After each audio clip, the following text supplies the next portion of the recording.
Hello students, we will continue further with electrostatics today.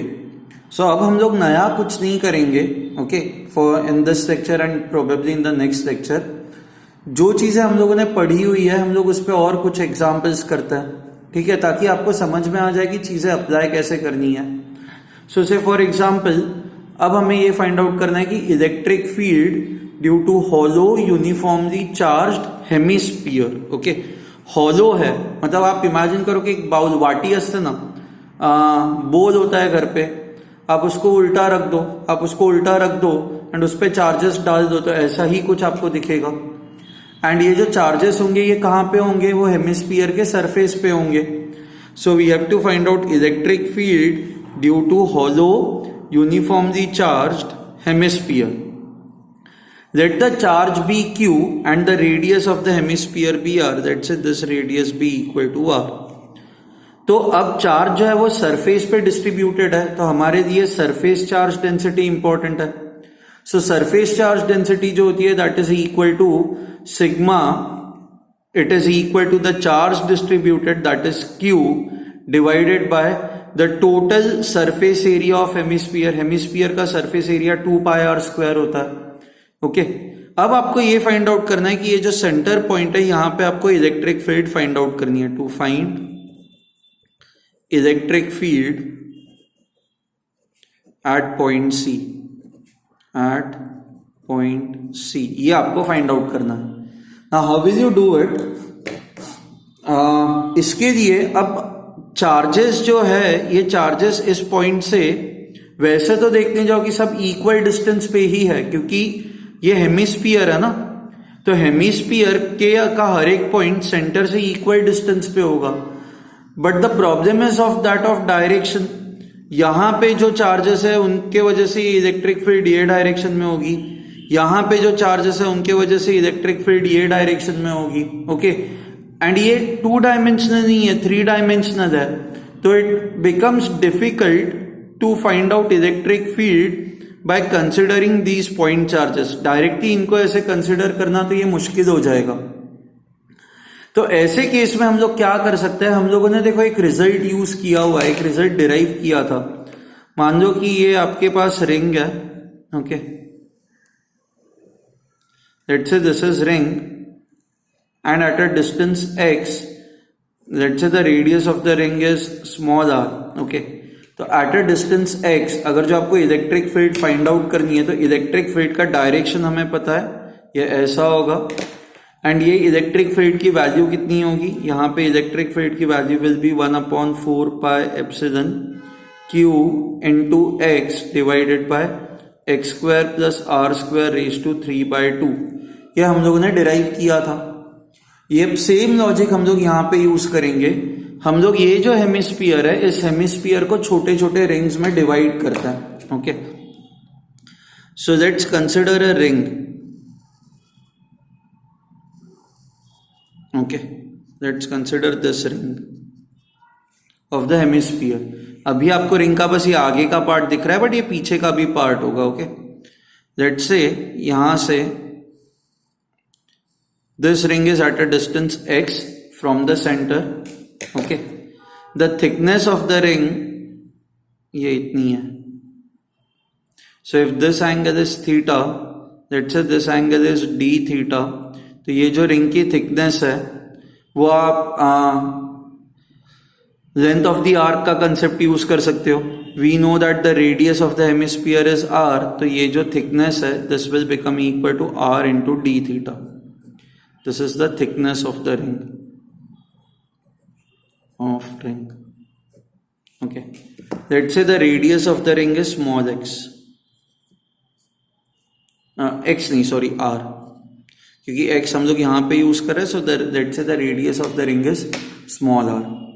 Now if you look at this point and if you compare this ring, तो आपकी ये ring ऐसी है.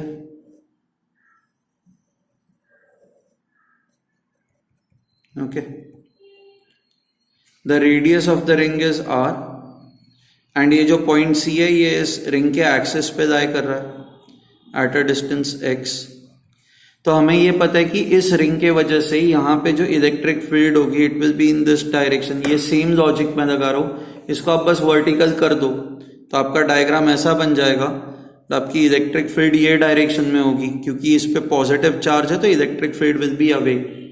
And ये electric field कितनी होगी, this electric field at point C due to the small ring will be equal to 1/4 pi epsilon, इस छोटे से रिंग पे जो भी आपका चार्ज है that is d q into this distance x divided by x square plus r square raise to 3/2। Okay, अब सबसे पहले हमें ये फाइंड आउट करना होगा कि इस रिंग पे चार्ज कितना होगा, how much would be the charge on this ring. Okay, तो let's do that. Charge on the ring, on the elemental ring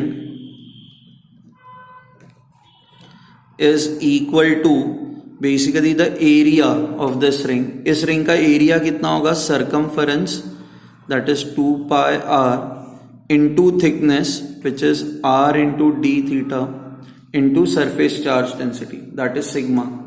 ये हो जाएगा चार्ज। ओके, now यहाँ पे at least we have got this। Now if you look at this, अब ये यहाँ पे अगर जो हम लोग पुट करें तो आपकी डी ई जो होगी this will become equal to 1/4 pi epsilon, d q की वैल्यू है it is 2 pi r d theta into sigma into ये एक्स है divided by x square plus r square. If you apply Pythagoras theorem over here, x square plus r square would be equal to capital R square and capital R square raised to 3/2। Okay, ना यहाँ पे ना अलग अलग variables है, एक theta variable है क्योंकि आप जैसे जैसे रिंग ऊपर ऊपर जाओगे आपका थीटा चेंज होता जाएगा। R इज अ वेरिएबल, ये R जो है आप रिंग अगर जो नीचे दोगे तो ये R बढ़ जाएगा, आप रिंग ऊपर लेके जाओगे तो R कम होता जाएगा। And X is a variable. अब तीन वेरिएबल्स है तो आप इसको इंटीग्रेट नहीं कर सकते, आपको इन तीनों को हटा के बस एक ही वेरिएबल के टर्म्स में ये सारी चीजें लेके आनी है। तो ये अब हम लोग कैसे लेके आएंगे, how will we bring this, let's do one thing. Small R को how can you write small R as, okay यहाँ पे हम लोग लिखते जाता है small are can be written as, if you look at this triangle this is opposite to this angle, R is opposite to this, तो आप are sine theta लिख सकते हो। ठीक है, so I can write small r as r sin theta। okay, now how can you find out d theta as, अब d theta कैसे निकाल सकते हो। okay, so इसके लिए मैं ना सारी चीजें x के टर्म्स में लाने की कोशिश कर रहा हूं। I am trying to bring everything in terms of x, ताकि फिर x को मैं सीधा 0 से r तक इंटीग्रेट कर दूंगा। okay, x can be written as, if you see over here, x can be written as, how can you write x as r into cos theta। ठीक है, so I can write, if I take derivative on both sides, dx will be equal to r, cos theta का derivative है minus sine theta into D theta. ठीक है, अब ये सारी चीजें हम लोग यहाँ पे पुट करके देखें, do we get, so I can write dx upon minus sine theta is equal to r d theta. ठीक है, so let's put it over here. So d e would become equal to 1/4 pi epsilon 2 pi small are can be written as capital R into sine theta into r into D theta into sigma into x r square, ये 2 और 2 cancel हो जाएगा, ये are cube हो जाएगा। Okay, ना अब यहाँ पे चीज़ें और कैंसिल आउट हो सकती है, ये पाई और पाई कट हो जाएगा, 2 1s are 2 2s are cut होगा। So I can write D E as 1/2 epsilon. ना look at this, R into sine theta into D theta, R into sine theta into D theta, r sin theta D theta, I can write this as minus D X ना, इन तीनों को replace करके, so minus D X into ये r into sigma into X divided by R cube. अब इसको solve करते हैं। सो d e is equal to minus ये एक आर इसके साथ कट हो जाएगा, so sigma upon 2 epsilon r square integral of x d x. Okay, now x varies from 0, x कहाँ से कहाँ तक वेरी कर रहा है, 0 से आर तक। Okay, so this will give me, I am integrating both sides, okay, so I'll get electric field E is equal to minus sigma upon 2 epsilon r square, ये x square by 2 हो जाएगा, and if you put the limits ये आपको मिल जाएगा r square by 2, ठीक है, and r square cut हो जाएगा, electric field is minus sigma by 4 epsilon. ये माइनस इसलिए आ रहा है क्योंकि आप x जो है वो ऊपर वाले डायरेक्शन में मेजर कर रहे हो, तो आपका dx जो है वो ऊपर वाले डायरेक्शन में है, बट आपकी जो इलेक्ट्रिक फील्ड आ रही है वो नीचे वाले डायरेक्शन में, इसलिए this is why you are getting it as minus. So therefore electric field, magnitude of electric field is sigma by 4 epsilon. Okay, so due to hemisphere at the centre point electric field is sigma by 4 epsilon. I will give you a homework, आप imagine करो what would happen if you have a solid hemisphere. ये तो hollow hemisphere था, solid hemisphere होगा तो क्या होगा, solid hemisphere पूरा ऐसे अंदर से भरा हुआ होगा, नॉन कंडक्टिंग हुआ तो चार्जेस जो है वो चार्जेस पूरे वॉल्यूम में होंगे ना। सो ऐसे केस में we will talk about volume charge density. So volume charge density would be equal to total charge Q divided by volume of the hemisphere, that is 2/3 pi r cube. And अब अगर जो आपको centre में electric field find out करनी है तो आप क्या करोगे, आप वापस इसको एलिमेंटल डिस्क्स में कन्वर्ट करोगे ना, क्योंकि अब ये जो होगा वो डिस्क होगी, क्योंकि अंदर से ये पूरी भरी हुई होगी। So now this is your elemental disc, let's say ये डिस्क की जो रेडियस, ये डिस्टेंस वुड बी x, ये रेडियस वुड बी r, वापस यहाँ पे ये थिकनेस जो होगा that will be r d theta.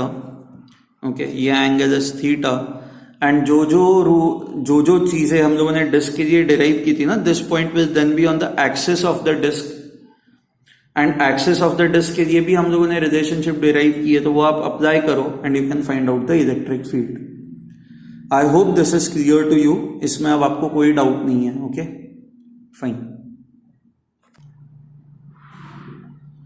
Okay, now we will find out electric field due to infinitely large thick sheet which is uniformly charged। so एक ऐसी मोटी सी शीट है, ओके, जो थिक है, जिसकी थिकनेस d एंड ये पूरे इस शीट के अंदर charges we have put in the charge. So पूरे वॉल्यूम के अंदर चार्ज प्रेजेंट है। So volume charge density is given to you as rho. Okay, volume charge density is given to you. अब आपको ये फाइंड आउट करना है कि at a distance x how much would be the electric field। okay, now again यहाँ पे Gauss law will help us, क्योंकि आपको पता ही है कल हम लोगों ने ऐसा सिमिलर केस किया था कि जहां पे मान लो आप इस तरह से गॉसियन सरफेस बनाते हो सिलेंडर के फॉर्म में,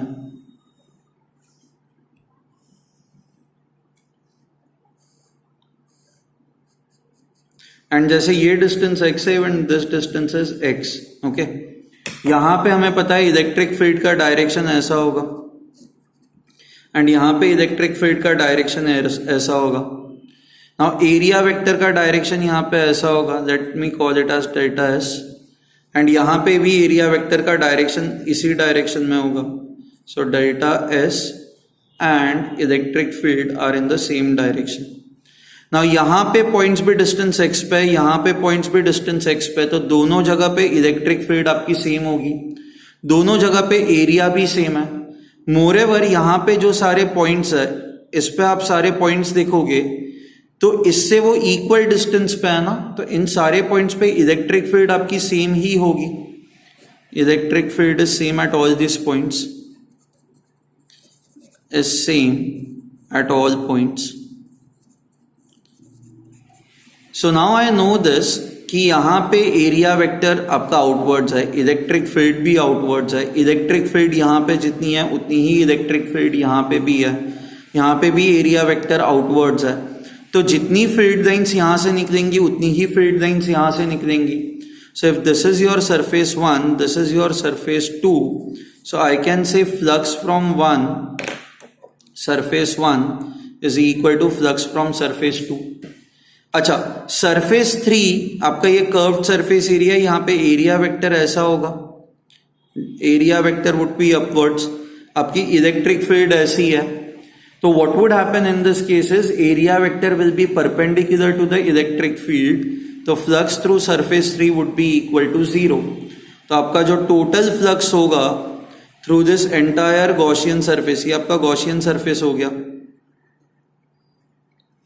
ये जो क्लोज सरफेस है, ये पूरा सिलेंडर, ये पूरा, this is your Gaussian surface. So total flux through this is flux 1 plus flux 2 plus flux 3।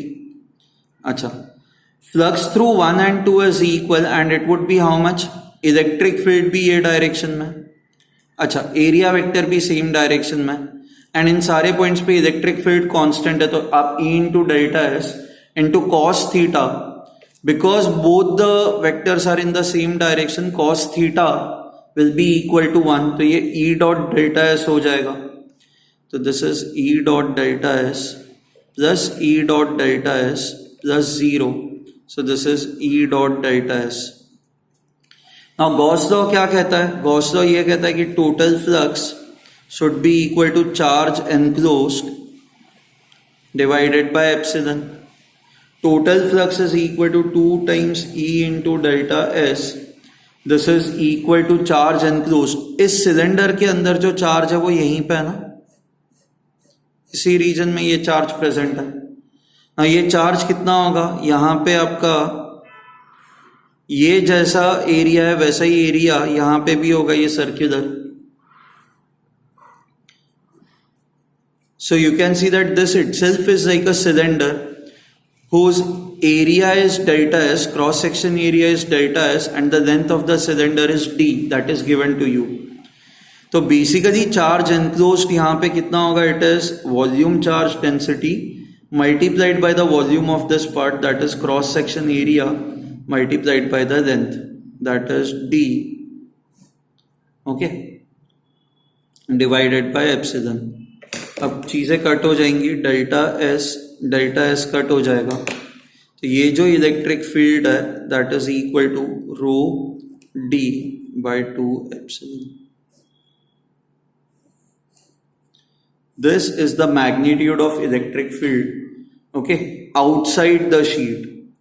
Now we will look at what is the magnitude of electric field inside the sheet. Sheet के अंदर क्या होगा, so मान लो if I make the sheet again, okay, ये इसकी centre line है and आपको distance x electric field find करनी है, तो वापस हम लोग ऐसा ही गॉसियन सरफेस बनाएंगे, दिस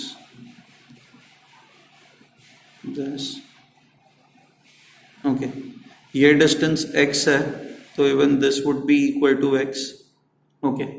लेट्स से यहाँ पे जो एरिया है, this area is delta S।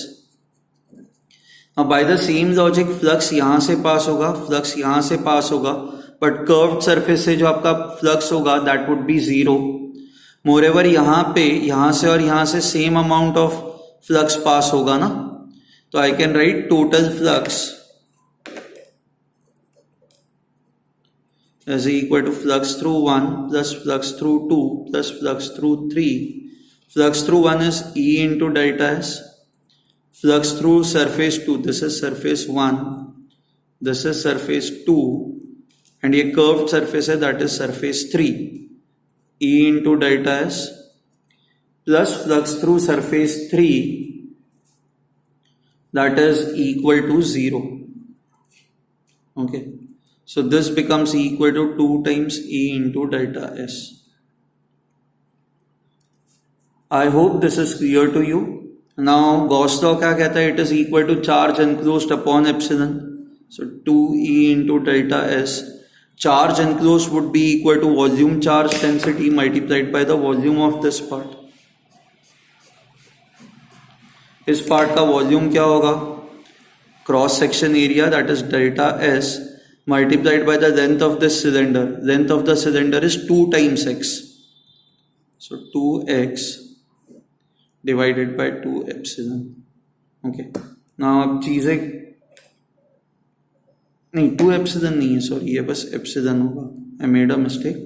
So q and charge enclosed divided by epsilon. मैंने भूल से ये कॉपी कर दिया यहाँ पे. Now क्या क्या कट होगा? 2 and 2 कट होगा, delta S and delta S cut होगा. So electric field is equal to rho X by epsilon. You can see that in this case electric field depends upon the distance, and जैसे ही आप x की value 0 कर दोगे electric field will become 0. Okay, okay. You can also see that outside the cylinder electric field is constant. ये constant है, d ये thickness constant है, so this is constant.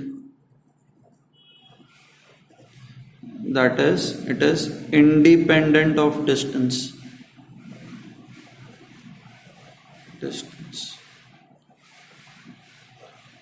But यहाँ पे जो है it depends upon the distance. ठीक है, I hope this is clear to you. Now we will discuss electric field due to non uniformly charge ring. अब तक जो हम लोगों ने देखा था वो चार्जेस वर डिस्ट्रीब्यूटेड यूनिफॉर्मली, ऐसे ही केसेस हमने किए थे. अब यहाँ पे नॉन यूनिफॉर्म चार्ज डिस्ट्रीब्यूशन है, एंड आपको ये दिया हुआ है कि ये रिंग है ना, तो लीनियर चार्ज डेंसिटी जो है, this is your linear charge density, it is dependent on angle theta. ये एंगल थीटा पे डिपेंड करता है, and theta is basically the angle of any point. ये जो radius vector with x axis जो angle बनाता है, it is that angle. Okay, now we know this कि फर्स्ट क्वाड्रेंट में, ये फर्स्ट क्वाड्रेंट है, ये सेकंड है, ये थर्ड है, एंड ये फोर्थ है. फर्स्ट क्वाड्रेंट में एंड फोर्थ क्वाड्रेंट में कॉस जो होता है वो हमेशा पॉजिटिव होता है. तो इस पार्ट पे जो आपके रिंग पे चार्ज होगा that will B positive. Second quadrant में एंड थर्ड क्वाड्रेंट में कॉस की वैल्यूज जो होती है वो नेगेटिव होती है. तो यहां पे जो रिंग के इस वाले पार्ट में जो चार्ज होगा वो नेगेटिव होगा. अब ये पॉजिटिव चार्जेस जो है वो इस पॉइंट पे इलेक्ट्रिक फील्ड ये डायरेक्शन में लगाएंगे. Correct. Let me write this as electric field due to section 1. ये पॉजिटिव चार्जेस इस पे इलेक्ट्रिक फील्ड ये डायरेक्शन में लगाएंगे, E4. Now because this and this is same, मतलब ये चार्ज डिस्ट्रीब्यूशन यहाँ पे और यहाँ पे सेम है, तो E1 and E4 should be equal. तो इनके vertical components will cancel out, so your net electric field would be horizontal in this case. Similarly ये जो नेगेटिव चार्जेस है वो इस पॉइंट पे इलेक्ट्रिक फील्ड अपनी तरफ लगाएंगे, क्योंकि नेगेटिव चार्जेस के केस में इलेक्ट्रिक फील्ड अपनी तरफ होती है, एंड इन नेगेटिव चार्जेस की वजह से भी इलेक्ट्रिक फील्ड अपनी ही तरफ होगी. वापस क्या होगा कि इन दोनों के वर्टिकल कंपोनेंट्स जो है, this is E3, cancel out कर देंगे, net electric field would be horizontal.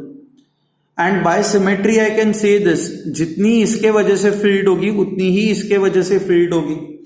So let's write down few things now. Electric field due to positive charges will have the same magnitude as electric field due to negative charges. So E total is simply equal to electric field due to positive charges and plus, because ये दोनों same direction में, electric field due to negative charges. So सबसे पहले आप find out करते हैं electric field due to positive charges. How much would be this electric field equal to? Okay. तो I make a diagram again. ये ऐसा एक डायग्राम बनाता है. Okay, okay.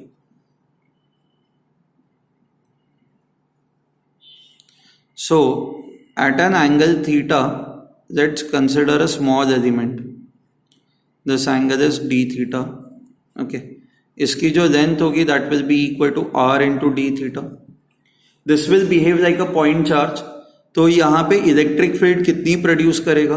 The electric field produced over here would be equal to 1/4 pi epsilon d q by r square. ये formula होता है ना. So it is 1/4 pi epsilon. इस छोटे से पार्ट पे चार्ज कितना होगा? It will be equal to linear charge density multiplied by the length of this part r d theta divided by ये distance. This is equal to the radius R. So ये R square आ जाएगा. So ये जो electric field होगी it will be equal to, अच्छा lambda की जगह पे I can put lambda naught cos theta. So lambda naught cos theta, ये एक आर कट हो जाएगा यहाँ पे. So into D theta divided by 4 pi epsilon. But ये जो इलेक्ट्रिक फील्ड होगी ये तो ये डायरेक्शन में होगी ना. आपको पता है कि नेट इलेक्ट्रिक फील्ड आपकी हॉरिजॉन्टल है, तो हमें इसका हॉरिजॉन्टल कंपोनेंट चाहिए.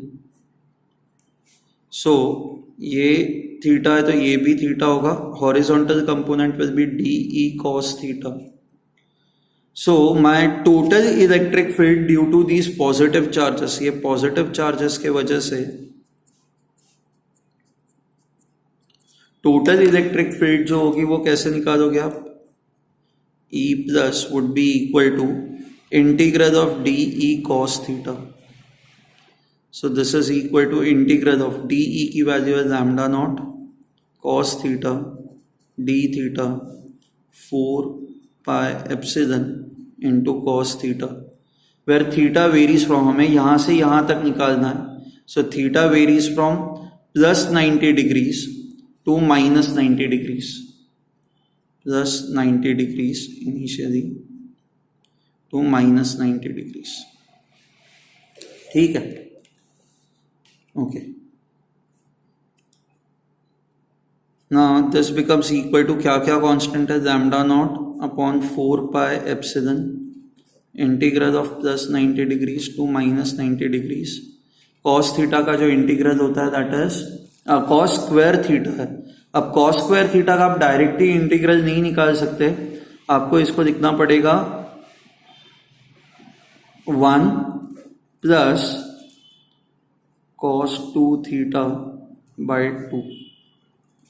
राइट, ये ट्रिग्नोमेट्री को यूज करके this is what we can do. Okay, now this becomes equal to lambda naught upon 4 pi epsilon. Okay, I'll just separate this 1 by 2 plus integral of cos 2 theta by 2 into d theta.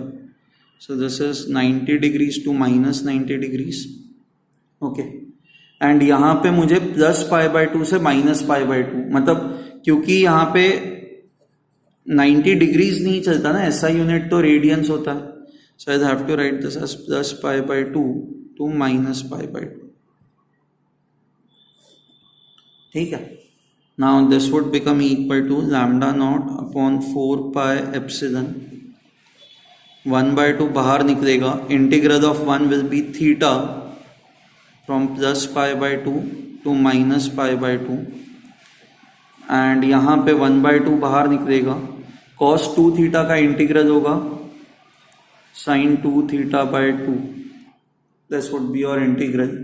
Okay, and it varies from plus 90 degrees to minus 90 degrees. So finally now lambda naught upon 4 pi epsilon half, ये minus pi by 2 minus pi by 2 ये minus pi हो जाएगा plus half. अच्छा, theta की जगह पे आप 90 put करोगे तो साइन 180 और साइन माइनस 180, साइन 180 वैसे ही जीरो होता है, तो आपका ये सेकेंड टर्म जीरो हो जाएगा. So eventually what you would get is ये pi and this pi will get cancel and you will get this as lambda naught minus lambda naught upon this will become equal to 4 2 ज़ा 8 epsilon. Let just see कहीं पे कोई mistake तो नहीं हुई है ना एक बार। नहीं, दिस इज एब्सोल्युटली फाइन, कोई प्रॉब्लम नहीं है। माइनस आ रहा है इसका मतलब ये बस आपकी जो इलेक्ट्रिक फील्ड है वो ये डायरेक्शन में, that is all it indicates. Now this is your electric field due to only positive charges, ये बस पॉजिटिव चार्जेस के वजह से है। हमें पता है कि electric field due to positive and due to negative charges is equal, so I just write down magnitude plus is equal to magnitude of E minus, this is equal to lambda naught by 8 epsilon, so E total will be equal to, आप इन दोनों को add करोगे क्योंकि both of them are in the same direction, starting में हमने discuss किया है। so lambda naught by 8 epsilon plus lambda naught by 8 epsilon, so this would become equal to lambda naught by 4 epsilon। I hope this is clear to you, इसमें अब आपको कोई भी doubt नहीं है। ओके ये ना आपको ये कोई भी रिजल्ट ना लर्न नहीं करना है, आपको बस रिंग का या डिस्क का जो रिजल्ट था वो ही आपको याद रखना है। ओके बाकी हम लोगों ने जो ये सारे रिजल्ट्स है वो डिराइव किए हुए हैं। अच्छा आपको कल हम लोगों ने जो वो इन्फिनिटी चार्ज शीट थी उसके लिए जो रिजल्ट था वो डिराइव जो किया था हम लोगों ने वो आपको याद रखना है।